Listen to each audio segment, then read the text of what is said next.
gotta understand this is about hard. Everything you got, all about total domination. Bring this game to your level. We need to go into the second half like we just did when going to that first half, okay? With intensity and fire. There was a sun once, lit the whole damn sky, kept everything alive. There was a man once, he looked me straight in the eye, saw everything went blind. The truth burns bright, there's too much there sometimes. The sun it shows, the sun it blinds. Best to keep your eyes, stare at the sidewalk lines. Your eyes lie, don't let them shine. Let them shine, don't let them shine. A blind man staggers, yet he grabs in his eyes, can't do anything. Everything is alive.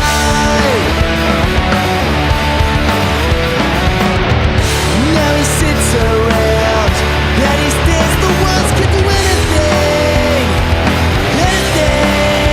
at all. The truth burns bright, there's too much there sometimes. Sun it shines, the sun it blinds. Best to keep your eyes, stare the sidewalk lines. Let lights lie down, let them shine. Let them shine, don't let them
Welcome to Explain, the training DVD for X-Ball.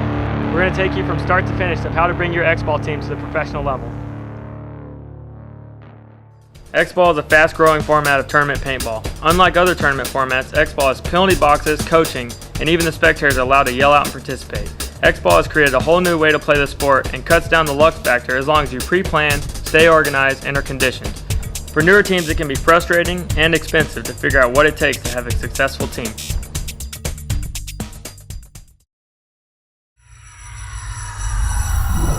When putting together an X-Ball team, you will want to make sure you have all the right players. You need to make your team versatile. It's absolutely necessary that you have a team that can do what a coach needs. We will explain what type of players are effective in the game of X-Ball. Right now we're going to talk about corner players. Now, corner spots are usually spots you get out to and you can do a couple jobs. You can shoot down the line, you can wrap around and help your bump players get into the snake, so getting out to these spots is really important. Hard part is everyone can shoot at you on your way out. It's one of the hardest spots to make, so you need guys that have a lot of speed to get out. You're going to have to be able to run out. You need to decide if you're going to dive, if you're going to just run to it, shoot down the line, if you're going to shoot on the way out. There's a couple, you got to be creative in how you get out, and the way to do that is figuring out where the team's shooting on your run out. You're going to run out multiple times in X-Ball. You're going to break out over and over. The coach is going to tell you to get to this corner, and now you have to get creative and figure out exactly what's going to work on getting there. So if I'm running out and I'm diving, as I come out here, I'm going low, and as I dive right here, there's one window where the back center can hit me, and he hits me in the side, I'm on the ground right here, and I get in, and he hits me in the pack or something. On the next run out, I know that this guy's shooting low. On the next run out, when I'm running at this corner, I'll probably just stay on my feet. That way the shots are coming in low. The shots might go between my legs and have a less chance of hitting me if I'm laying completely extended. And that way then when I get out to the corner, I'm already on my feet and I can turn. You got to change it up a lot too. If you're running out and shooting to a corner, a lot of teams are going to identify that.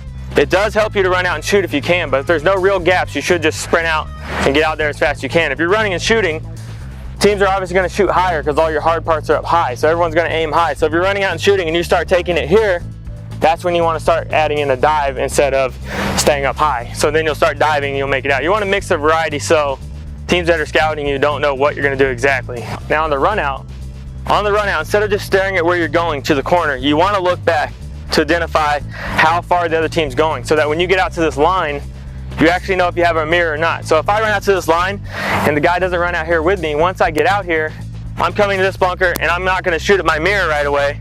Instead, I'm going to be shooting at the short bump player, holding him, helping my player move down the field. So those are things you can gather on the run. First, the guy that just runs out and doesn't look, he gets out here and assumes he has a mirror and he looks and he waits for the coaches to tell him. A more reactive player is going to look and he can get out here and instantly wrap around. And that's the kind of things you want to look out on the run. Some of the main jobs when you get to a corner is you're going to cover the lines. You're likely a secondary option when you go into like a snake. If my snake guy dies or he doesn't ever make it there, I could be the secondary option to go diving in. I'm going to look around the field. Usually corners are short and you can kind of look around to see what's going on in the field. I could go diving into that snake any moment if I look over and my snake guy's dead. My snake guy's alive, I'm going to be the guy that's holding in his mirror, helping him move down the field. So I'm going to hold in my mirror right down on the temple. I might shoot in the snake. I might wrap around to help him get across. Do a couple little jobs to help him move across. Basically, once he's in, I'm going to stop wrapping, drop down, and I'm going to settle on just shooting the line and protecting him down the line. Shooting the snake guy if he's in there, shooting that temple just to keep so we have control of the game and we can move down the field. When you get out here, you got to have gun dominance. You're going to want to be powerful on the line. You're going to do a lot of jobs out here. The corner player must have fast break speed. He must be gun dominant so he can control his mirror and help the snake player or Dorito player advance. He must have the ability to fill and play the snake. The next person we're going to talk about on an X-Ball squad is the snake player.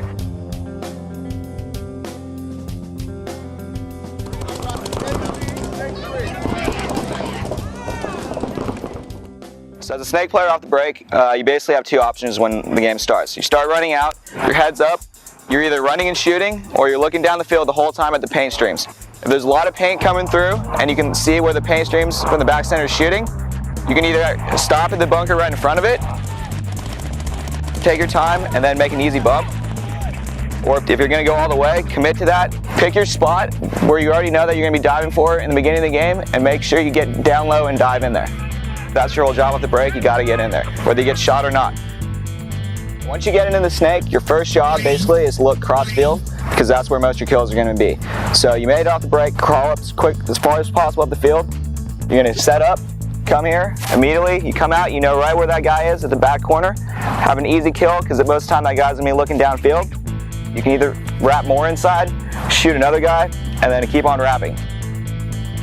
Your next job is to get farther up the field and create as much more chaos for the other guys across the field. You're going to look down the wire. Hopefully your back guy will be in. Peek real quick, make sure it's good. Obviously try to keep your gun up, shooting the whole time at that back left guy. And once you have control of that guy in the corner, you're going to crawl around to the next one. Once you get to the next little brick, look for paint streams coming over the top. Look at where they're hitting at the bunker. And you know exactly where your next shot is. Set up for your next one. Come out, now you have a better shot at the corner guy and a better shot at the back center. And that's all you do as a snake. You keep doing that, coming up, shooting cross field, moving up the field. One of the biggest things about being a snake player is, say you do make it off the break and you get to that spot where you can shoot 3 or 4 guys. If they're shooting at you, just hide for a little bit because you're doing your team more benefit by being alive up here rather than coming up here, making off the break and getting shot immediately. So when you get to these spots, just trust your back guys. Nobody's going to come bunker you. Wait it out for a little bit. Wait till they stop shooting you. Wait till they have to reload. But don't come out here, freak out because they're shooting paintballs at you and then you start coming up wild, looking down the tape, sticking your packs out. Just stay calm when you're in this bunker. Eventually the people will stop shooting you and you can make those easy kills. The keys to a good snake player are getting down the field as far as possible, staying alive because you don't do your team any good if you make it and die instantly, and getting the kills, so be patient and wait for the shot. Alright, the next type of player position we're going to talk about is the multi-tool back player. And that's basically the player with the most versatility on the field, the player who has the ability to play in the back center, stay in the back center, shoot lots of paint, hold zones, play the Dorito side if need be, play the snake side if need be. This player generally starts in the back center and shoots off the break, because he's very good at doing every single part of a paintball game. Players like Chris Lasoya invented this type of player. John Richardson, Ryan Greenspan. These are the type of players that you see who are the brains of the operation, the people that are sitting there constantly taking in all the information, really utilizing the communication that he's getting from all sides of the field. You're going to have two guys going this way, two guys probably going this way. The back center guy, the multi-tool player, is going to be the guy that decides, do I want to overload my gun this way or overload my gun this way? Which side is more important? Do I want to shoot snake side, shoot Dorito side? Say I choose to shoot Dorito side on the break, I'm going to shoot this way, but after I shoot my initial stream, I'm going to look this way to make sure that all my players are alive. I may decide to bump up the center and come to this center Dorito here and lock down the Dorito side. So from here, I can keep them from the back corner over if they make it out, and I can allow my Dorito side to advance all the way up the field without feeling any pressure from in front of them. They can just work the bunkers up the sideline and shoot players across the field, make it easier for the snake side to open up, and then my snake side players are running down the field. Game over. Bada bing, bada blam, jada jing, bada bam, bada dirter. A lot of times you'll see John Richardson just standing here in the middle of the field, just knowing that everybody is here on the inside, just holding both of these lanes. Not really playing a spot, not really working at one guy in particular, just kind of getting a feel for the situation of the game, trying to understand what he needs to do to be able to close the game out. You'll see guys like this just floating, looking for spots, looking for shots, looking for opportunities, trying to judge who is the next most important player we need to eliminate in order to win the game. The multi-tool player has the ability to play every position on the field. He must have speed to fill corners, fill snakes, and close games out. He is the most versatile player and plays a crucial role on any X-Ball team. Alright, what we're going to talk about now is a second type of back center player. He's going to usually start out here in the back center.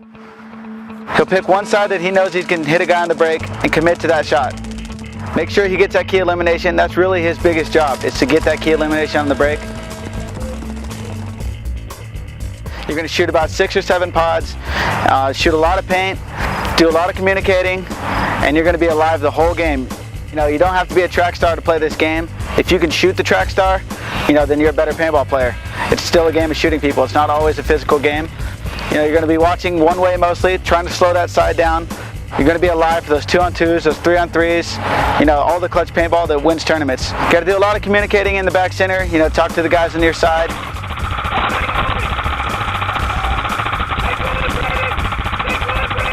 Relay the G count, the up count, the team's location, your team's location, what you guys want to accomplish.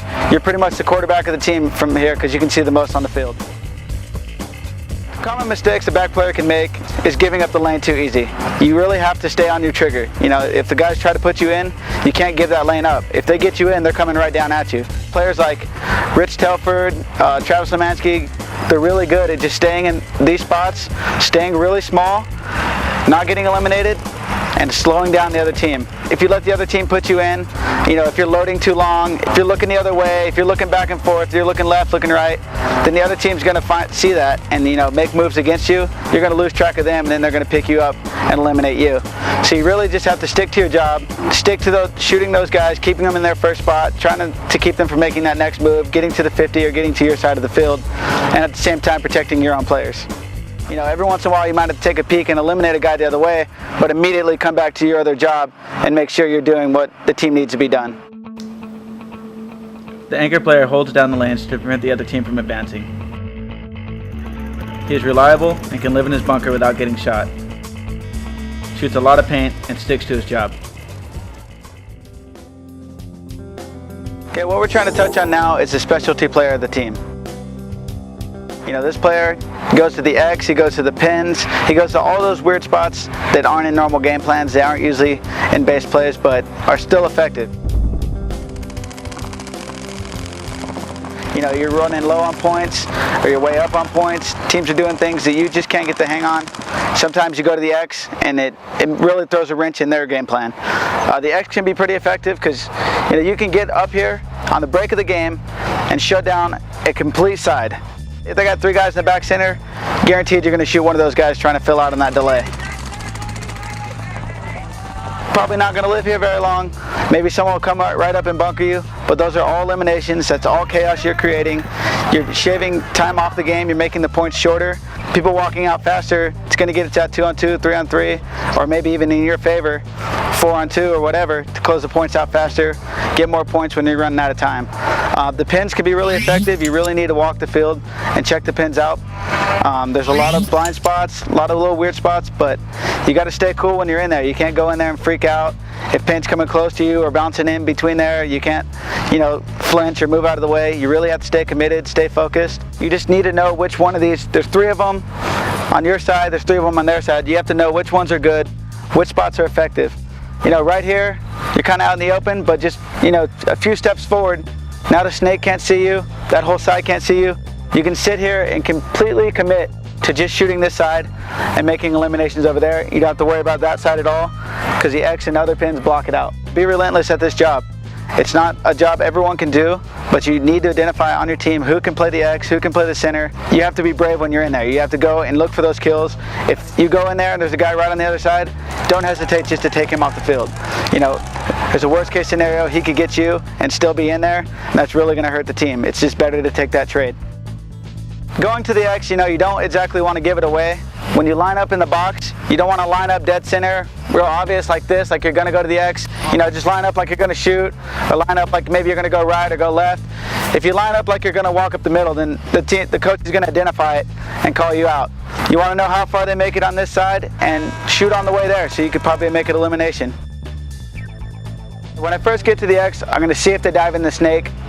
Knowing that that's clear, I'm going to now commit to keeping them out of this can if they haven't already gotten there. And even if they have gotten to the can, I can now keep them out of the snake. So you just want to trap this side and slow the team down. And if they try to make any bumps, you're going to make that elimination.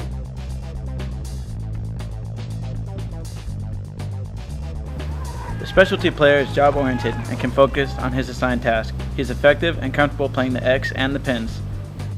He won't hesitate to take down the opposing X player.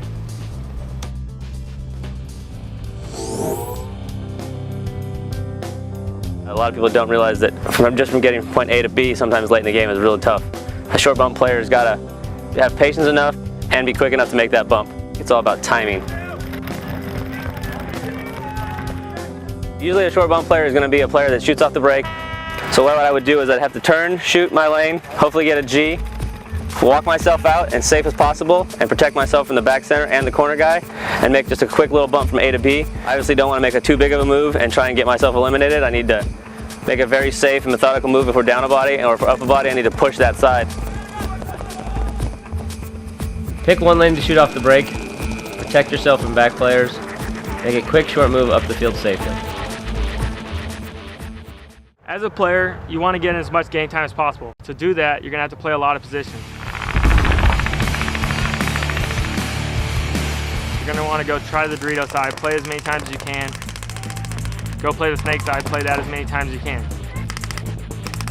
That's going to allow your coach to put you in a lot of places and also help the team overall. If a snake guy's not getting it done and that's the only guy that's ever played in practice, no one's going to be able to fill in and you're going to be weak on the field and at the tournament. So everyone needs to switch around and play different positions to see who can play where. Okay, ideally on any X-Ball team you want to run 2 squads. But on the squads you want to balance your players. You really need a good chemistry and balance of 2 guys that can make the corner, a good shooter on the break that generally stays in the back center, and then 2 guys that can quickly fill the 50s, the Dorito or snake side. What we're going to talk about right now is codes. Naming key bunkers on the field, coming up with a system your whole team can use and identify, practice it, and apply it at tournaments. The main bunkers on the X-Ball field are the back center, the back left, the back right, the Dorito side, the snake side, the pins, and finally the center X. The next code you need to come up with for your X-Ball team is a code that tells your players during the game that a specific portion of the field is completely open. So for us, we use Alpha, Bravo, Charlie, where if the coach is yelling Alpha, that means the whole left side of the field's gone. Bravo means the whole center of the field's gone, and then Charlie, the whole right side of the field's gone. These codes are important so the coach can tell the player what part of the field is open, and the player can move freely up the field to close out the game. So it's real important to name off-key bunkers that don't really fit into a category, a specific name that everybody knows, so as soon as you hear it, they'll know instantly on the field where that is. So for us, we use Talladega, California, Utah, Beast, God, Ghetto. Use any code you want, but make sure everyone on your team knows exactly where each bunker is. What we're going to touch in on now is having an up count and a kill count. A kill count is every time you eliminate someone from the other team, you have a code that you yell that counts up to 5, whether it be G1, G2, G3, G4, G5. Counting up to 5, you eliminated 5 players, the game's over. And up count is the same thing, but for your team, that would mean like 4 up, 3 up, 2 up, 1 up.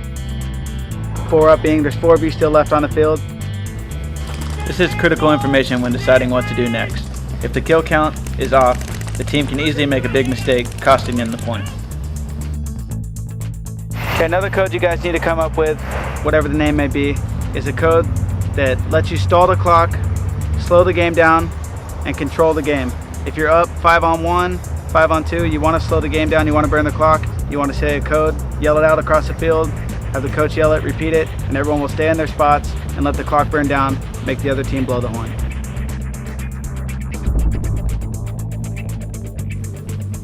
The next code is a bunker code. This is used when it is clear for one of your players to go and bunker the opposing team. This is an important move and you should not hesitate. Sometimes the opposing team has taken a critical bunker and he needs to be eliminated in order for you to win the point.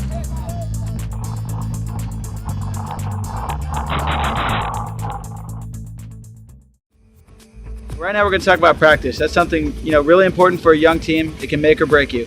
If you're not getting enough practice in or you're not getting quality practice in, then it's really going to make the difference. It's not always about if you play every weekend, it's about the quality of practice you get through doing drills and playing quality teams and setting goals and accomplishing them.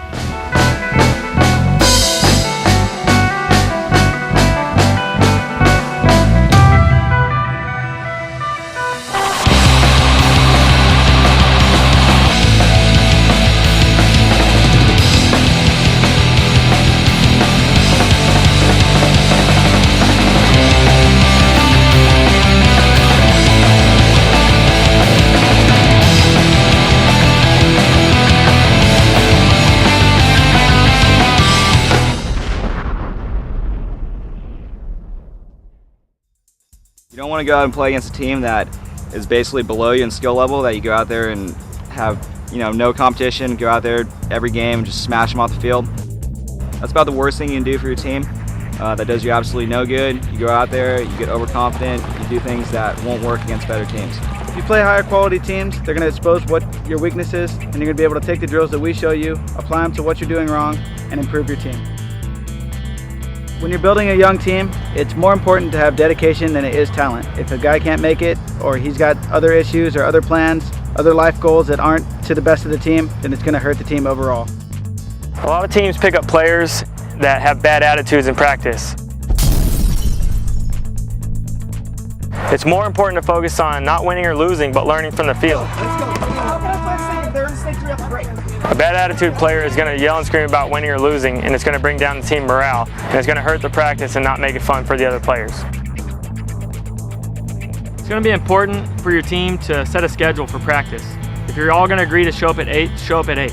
Don't show up at 9:30 and have your other teammates mad at you. It just starts off the day wrong. You want to show up early enough, like 8 a.m., so that way you have time to warm up. If you don't warm up, you're going to get injuries, and injuries aren't going to help you in the tournament because you're going to be injured, you're going to be barely able to play, and you want to warm up as a team together. If you're warming up together, you're already thinking about the day together, you're discussing how the field looks, and teamwork's all about doing things together.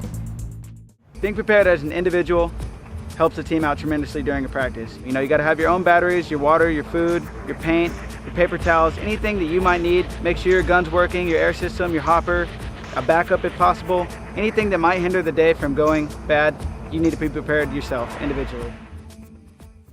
Hello friends, this is Todd Martinez from Team Dynasty. The first drill that we're going to talk about is going to be the sweet spotting drill.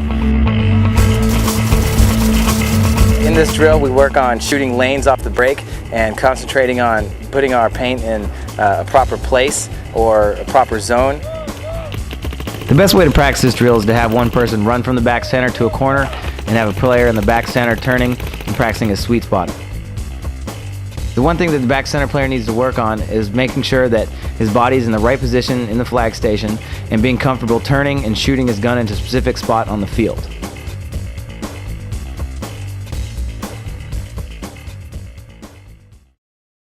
One of the most important things that we need to realize when doing these drills is that we need to be able to do it at a level where we're comfortable before we start doing it at a level that is very advanced. So in this next drill where we work on wrapping, controlling, putting somebody in, and then making a move, we're going to start off by shooting targets and then work into doing it with another person. The way we designed this drill is to set up 2 mirrored bunkers and a bunker to the inside the bunker that you're playing from. I'm going to put a stream on that, then I'm going to put a stream over there. What you need to do is lean out, take a couple snapshots to gain dominance on the person that's in your mirror, and then be able to wrap and put another stream on the inside.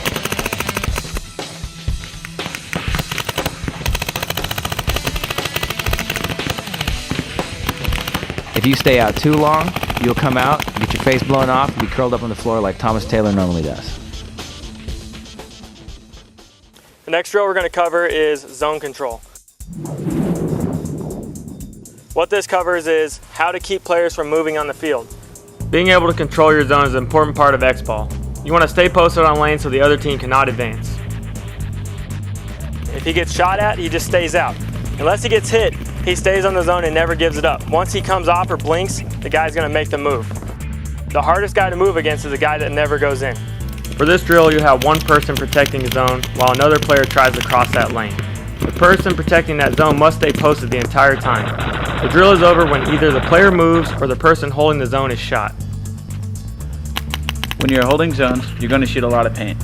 If your gun is down to reload, you lose control of that zone for 5 seconds. That's enough time for the other team to advance through the zone. Practice reloading while keeping your gun posted.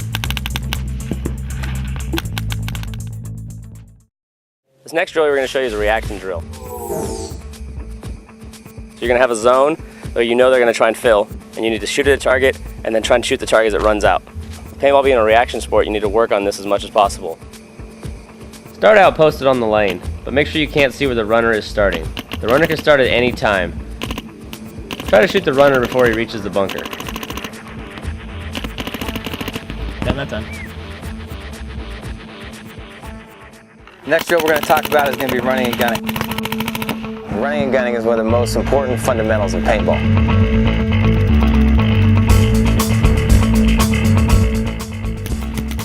For the running and gunning drill, you want to set up a target in the back center. Then break out to a corner while shooting and make sure you hit the target. The most important part of this drill is keeping your upper body still so your aim isn't thrown off as you move to the corner. A variation of this drill is to set up targets on the outside in order to practice running and shooting straight ahead. You also want to practice switching hands while on the run. Set up targets on the left and the right. Run through the field shooting each target.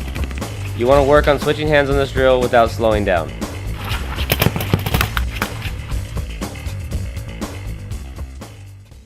The next drill we're going to do is called the power out drill. And basically what it is, off the breakout, when you run to a specific spot, say like right here, you run it exactly as quick as possible, you shoot, gain control of your mirror, keep on shooting them the whole time, and then you make your next move to the next bunker safely. Have 2 players break out to opposite bunkers. Gain control of your mirror, then proceed to the next bunker without getting shot. Once the player is advanced or gets hit, end the drill and start over.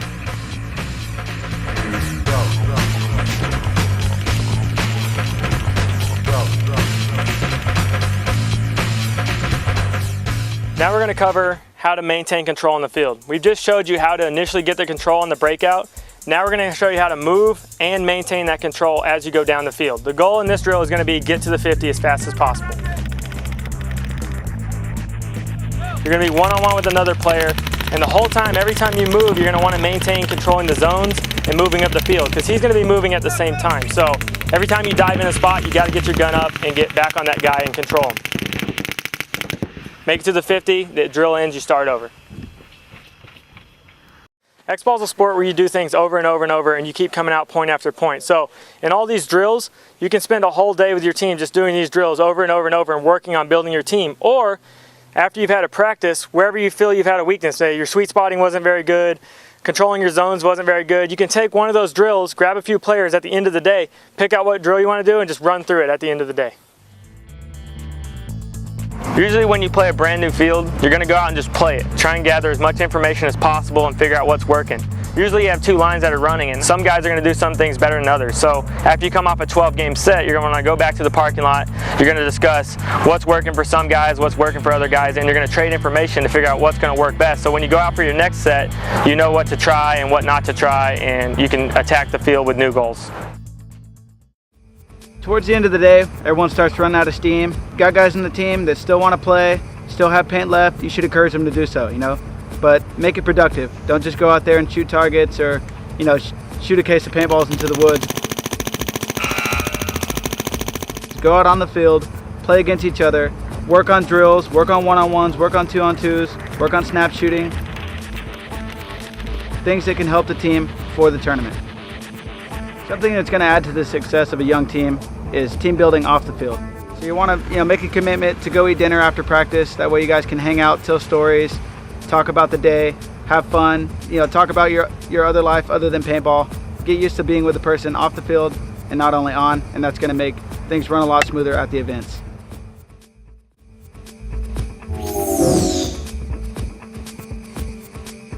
Right now we're out here, we're just checking our shots, the whole team's here. We're walking through with some of the guys that play some of the spots, and we're talking about different variations from practice to the tournament. Line now, the corner. Yeah, it is a lot easier. Because before you had to shoot over the pin to hit the corner. As we go to each bunker, we're looking at the different shots. So when I get to the corner, I'm trying to see if the corner's perfectly in line from practice. If I get out here, can I shoot my mirror? If I get out here, can I shoot the snake and put them in? How easy is my move to move up? Those are the things you're looking for out here. Then you're going to look at your inside shots to see if I need to slow this side down, how good are my gaps? Where that guy's coming up to Dorito, can I shoot him? If he goes to move up the side, can I shoot him? That way if we lose bodies, we can still cross up and contain the side based on some of the plays we come out to. This might be in a couple of the plays getting out to the spot, so we got to come out and look how effective it could be during the games. Field walking's one of the most important things when you come to a tournament. Make sure you walk both sides of the field, figure out all the lanes, figure out all the different possibilities, come up with your base game plans, and just be focused and get things done as quickly as possible.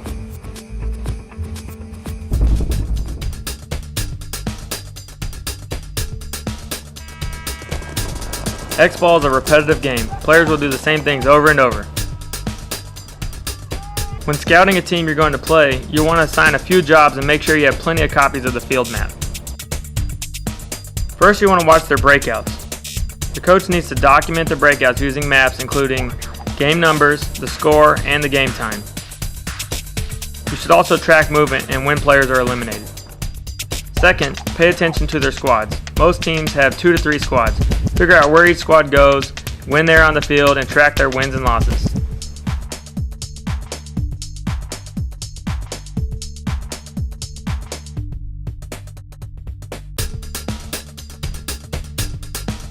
Third, you want to know the lanes and bunkers they're taking on the break. Using one field map, keep track of each bunker they take on the break. Label each breakout using the game number. For example, if during the first point they take both corners, the back center, the snake, and the first Dorito, we will place a number 1 under each bunker on the map. On the next point, we'll write a number 2 on the bunkers they take, etc., etc. Once the game is over, you will see the clusters and have a greater idea where your shooter should be laning. Last, pay attention to who they are eliminating on the break. If they're shooting out one corner the majority of the time, then you should not rely on plays that utilize that bunker. Another small part of X-ball that we want to talk about is the team chants. Come on! These are something that everybody enjoys because it gives players an opportunity to rep where they're from, their team name, but more importantly, it gives a chance to bring the team all back in together, look everybody in the eyes, and get everybody refocused before the game. of the coaches to be able to watch both sides of the field, to see his players and the other players, see what they're doing properly, what's working, what's not working, and try to make a successful game plan in order for his team to win points. Coaching is something that starts weeks ahead of time, not just here at the event. But most of the jobs reflect here at the event. You've got to come together with your squads, you've got to put the right people out there, the right combination, the right speed, the right agility. You've got to be able to determine who's playing well and who's not playing well at the event. Doesn't matter if they were playing well last week or the week before that, it's here and now. You got to really be in charge of watching your players. You got to be able to control the game and manage it. 5 seconds before the point, the team should not be discussing the game plan. It is your job as a coach to make sure they know the game plan when they walk on the field. So as a coach, you got to know when to use your timeouts. You want to either slow the momentum down to the other team or to save yourself as much time to get back on the scoreboard. When you're down points, every second counts. You don't want to use your timeouts just to fix a gun or to have a player just catch his breath. Rotate people in and have guns ready. All right, the next thing I want to talk to you guys about is momentum.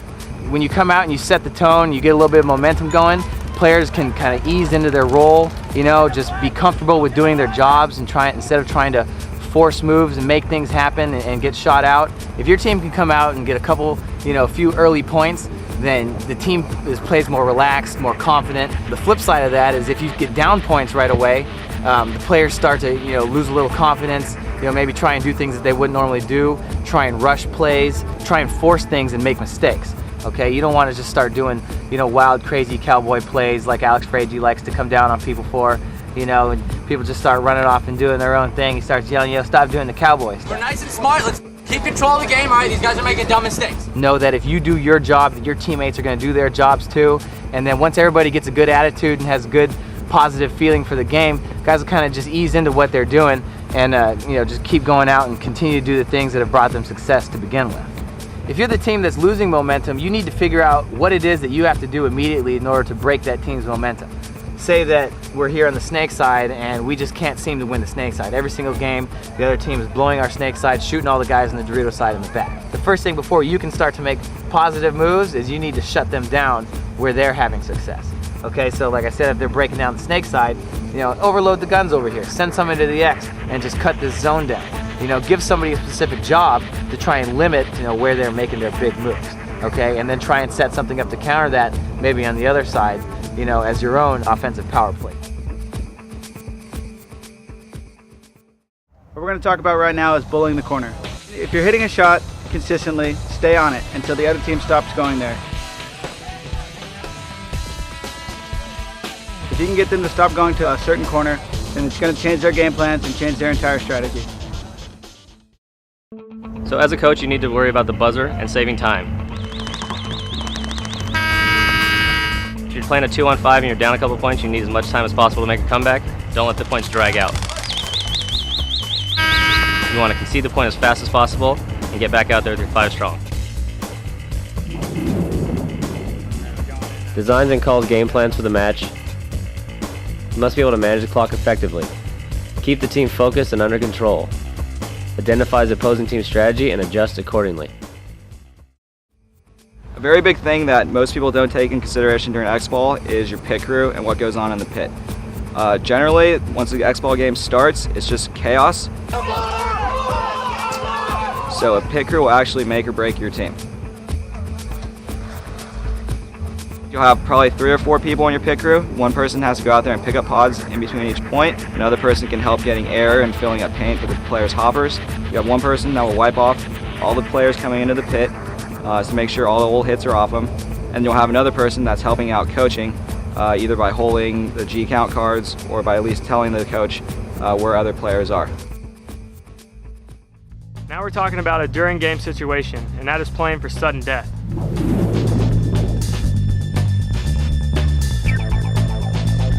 You're not past the game time, you're leading up to it with like a minute and a half left, the tie is scored 6-6. So what you need to do at that point, instead of just, a lot of teams reverse squads, this squad goes in, the next squad goes in. At that point, knowing that you need to play for sudden death, you need to put in your best line.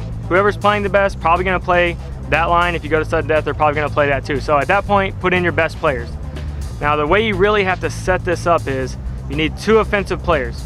They're gonna go down the field, try and make kills, try and win the game.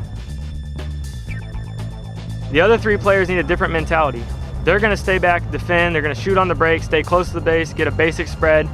And if you lose your 2 offensive players, those 3 guys lock it down and you go to sudden death. A lot of teams just go right into it with the same mentality they always have. They lose the point, they don't have enough time to win another point to keep it tied to go to sudden death. So know this going into the last 2 minutes. Your coach needs to be aware of what you're playing for.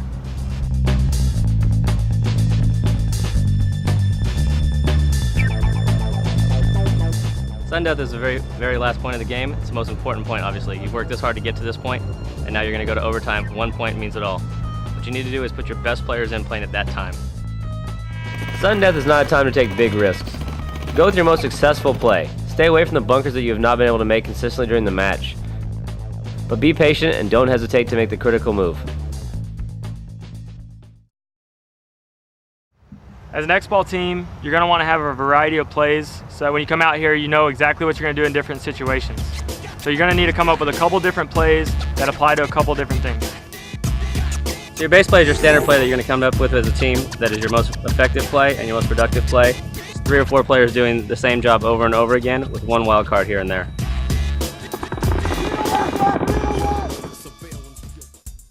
This is not an overly aggressive play. Pick out the most effective bunkers you can make on the break. This is the most flexible play that will have minor adjustments depending on your opponent's strategy.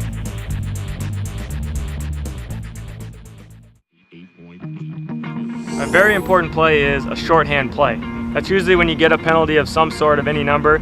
You're going to want to pre-plan for this. It happens, players are trying to push it to the edge. You're going to want to pick out spots that you can easily get to without losing a guy on the break. You want to spread out. You don't want the team running right down your throat up to the X and into you.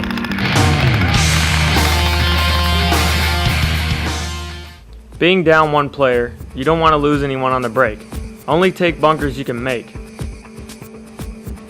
Once you get to your spot, hold the zone and trying to get elimination to even up the bodies. After you're burning down the clock, you want to be aware of when your penalty is actually going to burn out so that you can make room for the guy to come out into the back center. So he's not double stacked with 2 guys there, he comes out and gets shot. So you got to pre-plan these things, where your players are going to go off the break and where they're going to go to make room for that player. Now, it changes up if you're down points. If you're down points in the match and you get a penalty, you still got to go forward. So you're going to need to launch a guy out to attack the snake, fire a guy down the Dorito side, go up to the X. You're going to have to mix it up and you're going to have to attack. And to help that guy get far, if you're going to run to the snake, you need another gun to step out and shoot the base, to shoot the guy that's likely going to be shooting at him as he runs. And then the other 2 guys are going to need to G up probably that corner. So you need 2 guns shooting the snake corner, 1 guy shooting the base on the snake side, and the other guy launching into the snake. After that, everyone rolls out different directions. If you're down points and you get a penalty and then you sit, all you're doing is helping the other team burn the clock off and win the game. If you're tied or ahead points, your goal is to kill the penalty. Try to spread as much of the field as possible without getting shot. Expect them to run aggressively on the break. If you're down points, you must attack.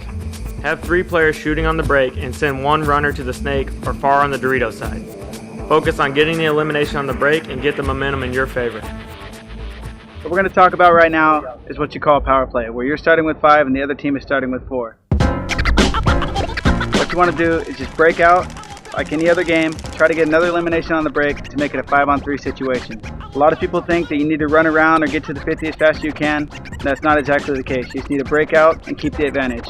You also want to get into a good enough position where you can see the box to shoot the player coming out if the penalty expires.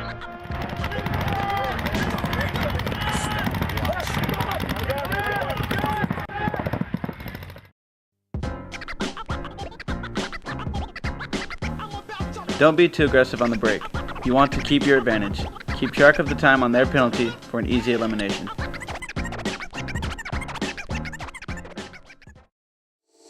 Heavy guns is a play you're going to use where you have 3 or 4 of your players stand in the back center and usually try and gun down one of their runners out to the corner and make an advantage 4-on-5 right away.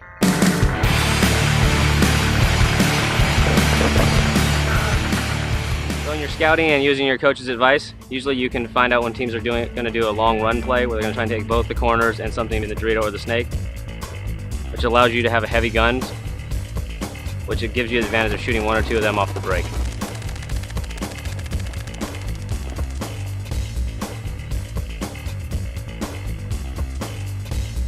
Put 3 or 4 guns on one lane. Commit to the shot. but don't get 3 people stuck in the back bunker. Okay, another play we have is the X play. You're going to have double up the X or one leg of the X. It usually comes when you can catch a team doing the same routine, with either not going out wide enough, and then you can trap them in the center and locking up the whole side of the field. When you get to the X, you need to make quick decisions. You're either going to lock off one side of the field or take out as many players as possible by wrapping and running through.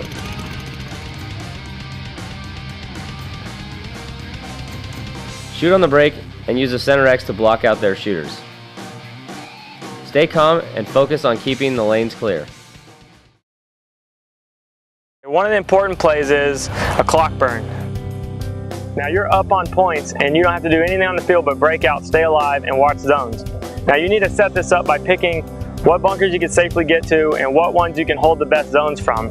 Now on this play, you're not going to want to have your players run crazy down the field, so you got to be selective with what players are going to be patient and do their jobs. With the other team down on points, they have to come at you. You want a play that covers the entire field to prevent them from running down on you. On the break, don't go for risky bunkers. Take ones you know you can get to safely. Stay posted on your zone. This is a team play that can be a disaster if players don't do their job. Next up in the arsenal is the quick point. You're going to want to plan for the situation where there's only 45 seconds left in a half and you have to score the point.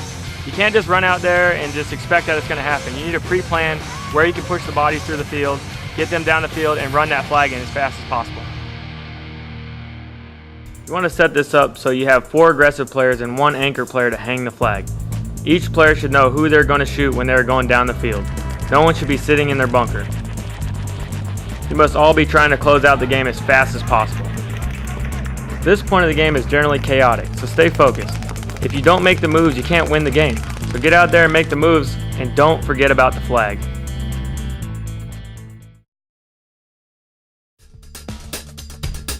X-ball is a fun and exciting team sport that people of all ages can enjoy. Just like all other sports, it takes a lot of dedication and practice. If your team isn't making the cut, don't give up. You aren't going to be pro overnight. Just keep pushing yourself and your team. We hope this DVD helps you understand the game and gives you the insight and motivation to become a better X-ball player. One of the most important things. Quiet on set, please. Come on, where's our makeup artist here? You need to have your fresh fun players in and fresh players in at the same time. That sounds stupid. I got an hour and a half sleep. Poor Dave. I didn't get any makeup time. It's important for the success. Do you want to just keep going? Just pick up going? Just keep going. Okay. The success. That's kind of terrible. Is important for the success that was bad. Let me start all over. Let me run it again. Don't pick your nose. It's okay? So your base play is your...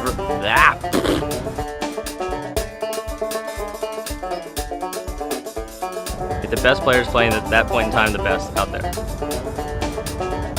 2 best. 2 best, yeah, without the other best. Well, cut that best out.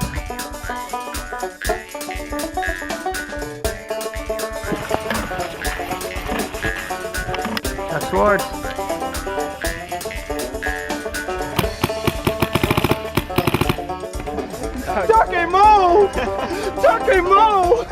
So it is important that for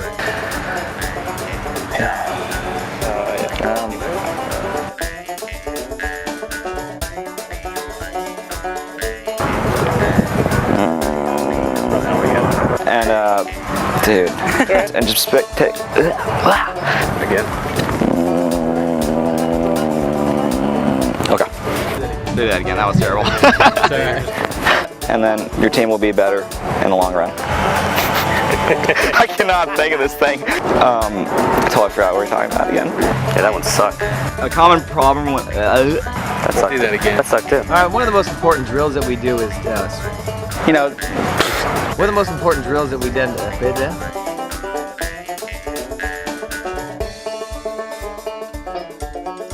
There's a fly in my eye. So in the plethora of plays that you have, you're going to need to have a guy, I can't even say.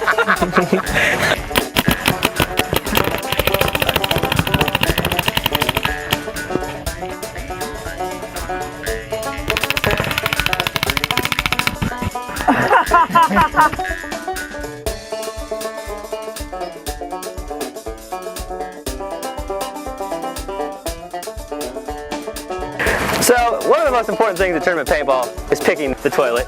What you're going to need to do is check them all out pretty good. If you can find a woman's one, it's usually a good advantage.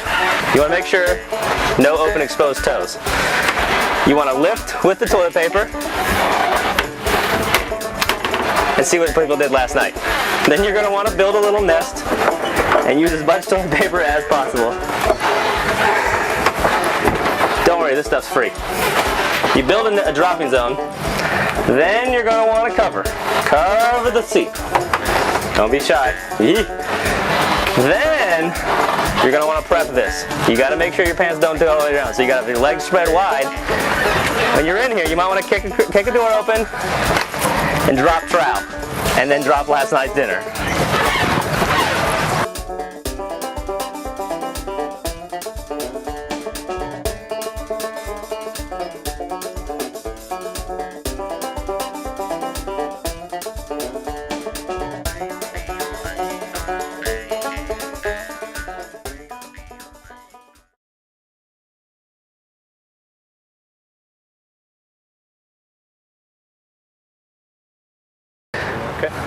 The role of the coach is to assess what is going on during the game, to see how his players are playing points successfully and winning games, and to see what the other team is doing successfully or unsuccessfully in order to make a strategy for the team to be able to create a proper game plan in order to win points. The role of the coach is to be able to win points.